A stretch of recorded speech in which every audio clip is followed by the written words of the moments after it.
Effective हुआ। Simple जो problems हैं या जो इश्यूज़ हैं, ये सबसे अहम मौजू है मैं समझता हूँ हमारी गवर्नेंस का। और मैं ये समझता हूँ कि अगर कल कल भी बल्कि वज़ीर आज़म साहब से हमारी ये बात हो रही थी कि अगर हम पीटीआई की हुकूमत की एक गलती देखें इन द हाइंडसाइट कि जो हमारे लिए बहुत हमें जिसका नुकसान पहुंचा, वो ये था जो हमने लोकल गवर्नमेंट इलेक्शंस जो हैं वो पहले साल में नहीं कराए। ये सबसे बड़ी गलती थी जो कि पीटीआई की हुकूमत की। अच्छा, और मैं ये भी आपको बता दूं कि इमरान खान पहले दिन से कन्विंस हैं और पहले दिन से कन्विंस थे कि स्ट्रॉन्ग लोकल गवर्नमेंट के बगैर मुल्क का निज़ाम ठीक नहीं हो सकता। वो क्यों कन्विंस थे? देखिए, अगर आप तारीख़ को देखें या अगर आप हिस्ट्री को जब देखते हैं, हिस्ट्री ऑफ गवर्नेंस को देखते हैं, तो दुनिया में क्या होता था? दुनिया में टॉप टू बॉटम अप्रोच थी, यानी ऊपर जो बंदा बैठा हुआ है वो सब लोगों को नीचे जो है उस सब लोग उसकी तरफ देखते थे। और आपको मालूम है कि जो बादशाह थे हमारे यहाँ, मुख्तलिफ बादशाहों के सबसे पहले जब तक मैग्ना कार्टा नहीं आया था 1225, 26, 27 तक, या उससे पहले जो हमारी ओल्ड डेमोक्रेसीज थी, जब जमहूरियत शुरू हुई लातीनी लैटिन मुल्कों में, उसके बाद जो एवोल्यूशन आया ग्रीक्स में, जो जमहूरियत का आगाज़ हुआ, फिर उसके बाद दरमियान में फिर रास्ता कट गया और फिर 1516 से लेके 1226 तक जब मैग्ना कार्टा का एक पूरा दौर हुआ, तो फिर हमारी ये जो मॉडर्न डेमोक्रेसी है ये हमारे सामने है।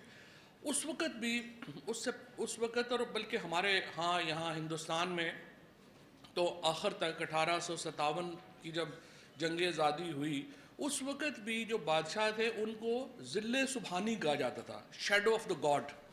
वो अपने डिवाइन राइट के तहत हुकूमत करते थे। ये फलाना बादशाह चूँकि इसका बाप बादशाह था, उसका बाप बादशाह था, उसका डिवाइन राइट है कि वो हुकूमत करे, और तमाम जो सब्जेक्ट है वो उसको उसके ब्लड लाइन की वजह से उसके पीछे चलती थी। तो हुकूमत जो है वो टॉप पे बैठती थी, because shadow of the God, ज़िल्ले सुबहानी जो है वो ऊपर बैठते थे और सारी हुकूमत नीचे थी और लोग सारे उनकी तरफ देखते थे। फिर जब जदीद जमहूरियत आई और लोगों को ये ख्याल आया कि नहीं, सबसे पहले आपको मालूम होगा, बहुत सारे दोस्तों को बिल ऑफ राइट्स मंजूर हुआ 1617वीं सदी में। तो जो बरतानवी पार्लियामेंट थी उसमें यह आ गया कि नहीं, जो टैक्स का पैसा है वो बादशाह अपनी मर्ज़ी से खर्च नहीं करेगा। टैक्स लगाने का जो इख्तियार है बादशाह को, वो नुमाइंदों के बगैर नहीं होगा। तो तमाम जो हमारी बहस हुई राइट्स के ऊपर, हकूक़ के ऊपर, वो टैक्स लगाने से शुरू हुई कि टैक्स तब लगेगा जब अवाम के मुंतखब नुमाइंदे टैक्स की इजाज़त देंगे। तो ये एक मॉडर्न डेमोक्रेसी की जो इब्तिदा हुई, ये हमारी तकरीबन 17वीं सदी से हुई, जब पार्लियामान जो बरतानिया की है वो इस नतीजे पर पहुंची कि टैक्सेशन का इख्तियार बादशाह का जो है वो सब्जेक्ट टू लोगों की अप्रूवल के, लोग मानेंगे तो आप टैक्स लगाएंगे, और उसके बाद फिर बादशाह का इख्तियार जो है वो कम होता गया। जो लोकल गवर्नमेंट का सिस्टम है, इसकी जो सबसे जो मॉडर्न फॉर्म है, क्योंकि जब बादशाह के इख्तियार कम होता गया और अवाम पावरफुल होते गए, तो जमहूरियत में फिर ये हो गया कि टॉप टू बॉटम अप्रोच के बजाय बॉटम टू टॉप अप्रोच हो गई। लिहाजा अब हुकूमत जो मॉडर्न गवर्नमेंट है उसको नीचे से ऊपर देखना होगा, ऊपर से नीचे नहीं देखना होगा। और नीचे से ऊपर देखने की जो सबसे क्लासिक, सबसे बेहतरीन, सबसे ज़बरदस्त निज़ाम है वो लोकल गवर्नमेंट्स का निज़ाम है। अब हमारा आइन बड़ा वाज़ेह है। हमारे आइन में जब मैं सबसे पहले तो जब आपको याद है 2006 का लोकल गवर्नमेंट एक्ट आया, वो बड़ा रेवोल्यूशनरी एक्ट था। जो परवेज़ मुशर्रफ साहब ने उस वक़्त उसके ऊपर काम किया था, उस हुकूमत ने वो काम किया था। 2002 में ये शुरू हुआ, फिर 2006 में ये लागू हुआ। ज़बरदस्त सिस्टम था, लेकिन उसमें बहुत बड़ी एक खामी थी। उसमें खामी ये थी कि सूबों के इख्तियार डिवॉल्व कर दिए गए, लेकिन मरकज़ से सूबों के इख्तियार डिवॉल्व नहीं हुए। लिहाजा जो सूबे थे उनको एक वो तशनगी रह गई कि हमारे पास तो कुछ है ही नहीं। 18वीं तरमीम ने आके ये किया कि उन्होंने जो ये खामी थी, जो नेशनल से सूबों में डेवोल्यूशन होनी थी, वो वफाकी हुकूमत से उन्होंने सूबों में डेवोल्यूशन कर दी।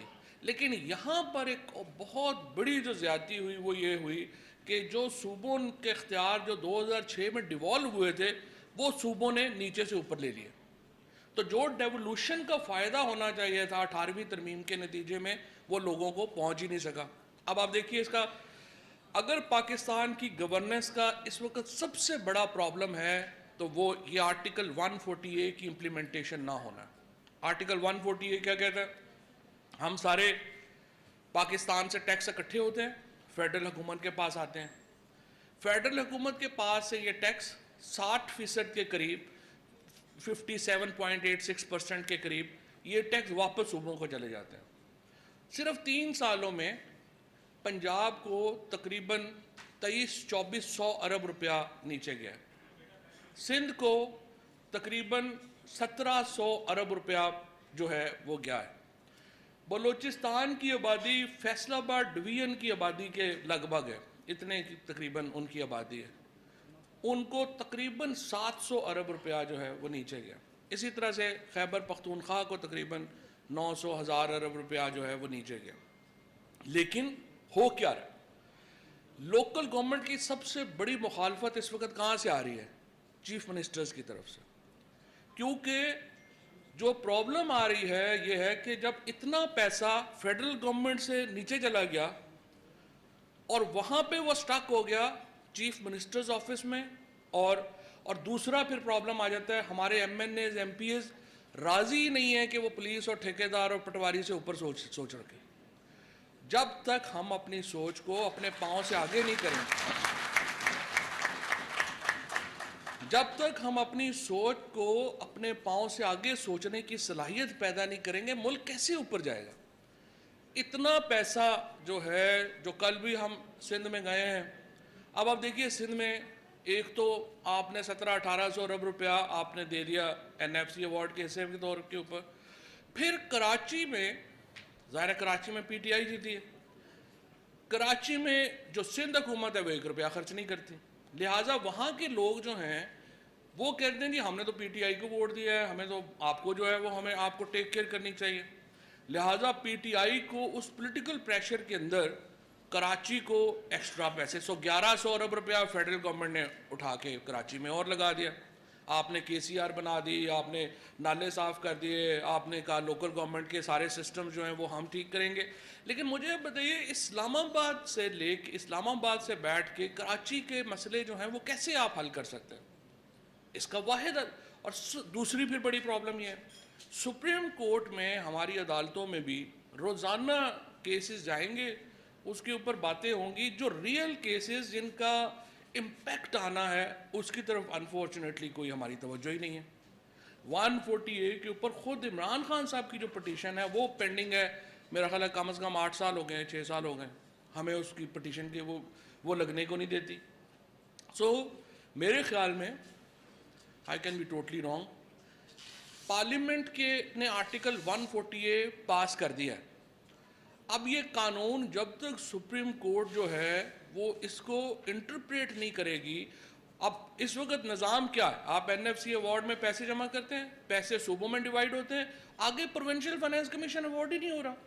सरहद KP ने जो है वो थोड़ा बहुत KP में ये हुआ है कि उसमें उन्होंने एक निज़ाम वज़ा किया है, बाकी तो तीनों सूबों में प्रोविंशियल फाइनेंस अवार्ड ही नहीं हो रहा। जब प्रोविंशियल फाइनेंस अवार्ड नहीं हो रहा तो फिर गिले पैदा होते हैं। एक ज़िला कहता है कि आपने इसको ज़्यादा दे दिए, फ़लाने को ज़्यादा। जिस तरह आपने देखा पिछले दौर में शहबाज शरीफ साहब ने तकरीबन जो पंजाब का बजट था उसका बहुत बड़ा हिस्सा जो है वो खाली लाहौर के ऊपर खर्च हो गया, बाकी सारे सूबे। अब मतलब आप बताइए, ये जो ट्रेन बनना है ये ज़बरदस्त है, सड़कें बनना जो है वो ज़बरदस्त काम है, लेकिन आप लाहौर में ट्रेन लगा दिया आपने, $260 मिलियन उसके ऊपर खर्च कर दिए, उसका जो किराया पूरा नहीं हो रहा, सब्सिडी आप हमसे जेलम से, लिया से, चकवाल से लेके पैसे लाहौर के उसमें प्रोजेक्ट में दे रहे हैं, ये तो कोई तरीका नहीं है। तेहरान उसके मुकाबले के ऊपर अभी सैंक्शन है, ईरान के ऊपर सैंक्शंस हैं, और तेहरान उसके बावजूद $500 मिलियन साल का अपना जनरेट करता है और अपने लोगों के ऊपर जो है वो खर्च करता है। इसी तरीके से बॉम्बे एक बिलियन डॉलर जो है वो साल का इकट्ठा करता है, लेकिन हमारे जो बड़े शहर हैं उनमें ना लोगों को कोई प्रॉब्लम है कि वो अपनी कोई टैक्सेशन का निज़ाम बनाए, ना ही हमारे खर्चने का कोई प्रॉब्लम है। लिहाजा मेरी नज़र में जो कोर इशू है पाकिस्तान की गवर्नेंस का, और स्पेशली हमारी प्रिवेंशन, और इसका सूबों में भी कोई फ़ायदा नहीं हो रहा। देखिए, मिसाल के तौर के ऊपर अगर पिंडी भटिया में कोई हस्पताल में डॉक्टर नहीं है तो उसका रिस्पॉन्सिबल चीफ मिनिस्टर है, असूलन नहीं होना चाहिए। पिंडी जो हाफिजाबाद का मेयर है उसको होना चाहिए उसका रिस्पॉन्सिबल। इसी तरह से अगर आपके मुल्तान में कोई प्रॉब्लम है, या फॉर एग्जांपल अगर आपका चागी में जो है वो स्कूल नहीं चल रहे, तो कोयटा में बैठा हुआ चीफ मिनिस्टर चागी के मसले को कैसे वो जो उसको तो पहुँचते पहुँचते जो है वो 2 साल लग जाएंगे। सो मेरी नज़र में पाकिस्तान में हमारी बैठनी में महमूद रशीद साहब बैठे हैं, जब से ये आए हैं इन्होंने धक्का लगाया है लॉ को, और हमें उम्मीद है कि हम उस तरफ जाएंगे। लेकिन जो विल अदालतों की तरफ से, जो विल हमारी पार्लियामान की तरफ से लोकल गवर्नमेंट के लिए ज़ाहिर होनी चाहिए, वो अनफॉर्चुनेटली मौजूद नहीं है। और जो बनाते भी हैं, अब जैसे कि सिंध का जो लोकल गवर्नमेंट सिस्टम है, ये जो पंजाब का जो लोकल गवर्नमेंट सिस्टम ख़त्म किया है, ये हो ना हो क्या फ़र्क पड़ता है। इनमें ना कोई आपने इख्तियार दिया, ना आपने कोई पैसे दिए, ना आप तो कठपुतली हैं सारे के सारे जिस निज़ाम में आपने रखा हुआ है। सो प्राइमरी प्रॉब्लम इज़ एक empowered local government system Pakistan के आइन की डिमांड है, पाकिस्तान के लोगों के मसाइल का हल है, और ये एक फ्यूचरिस्टिक निज़ाम है जिसके लिए मेरे ख़्याल में पाकिस्तान के हर फ़र्द को जो सियासी शऊर रखता है कोशिश करनी चाहिए। बहुत शुक्रिया, बहुत धन्यवाद।